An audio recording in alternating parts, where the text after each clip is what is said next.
Kazakhstan, the most used and traditional method of white blood cells counting is implemented in manual way under microscope by medical laboratory technician. So every day one medical worker conducts white blood cells detection and counting manually small amount of blood samples.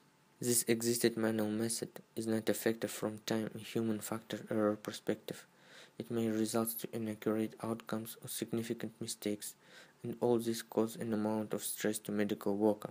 One of the ways to solve this issue in modern world is creating of digital application using OpenCV software, which will significantly facilitate the process of blood test. Okay, let's discuss how our application works. Now we will examine 3 microscopic images. You can see in the images violet bubbles. They are actually white blood cells. Our application now will count them for each image. Okay, let's compile our C++ code.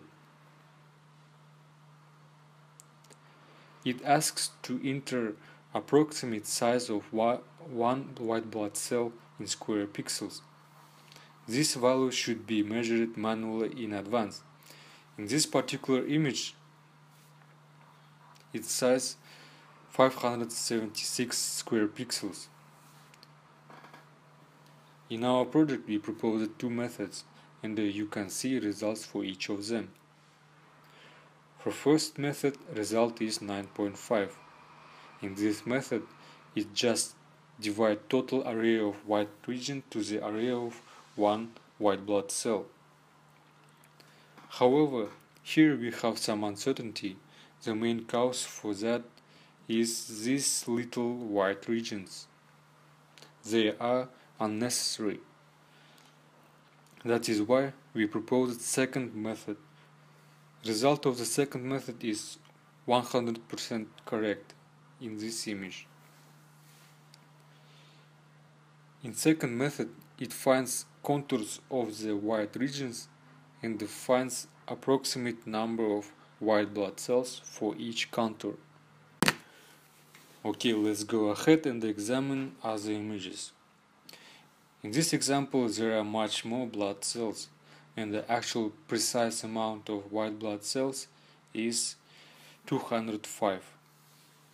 Let's see performance of our application in this particular example.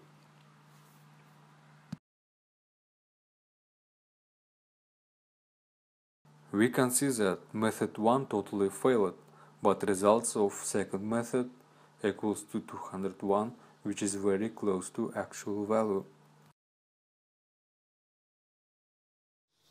Okay, on the third example, again we can see that the method 2 is more appropriate and more precise than method 1.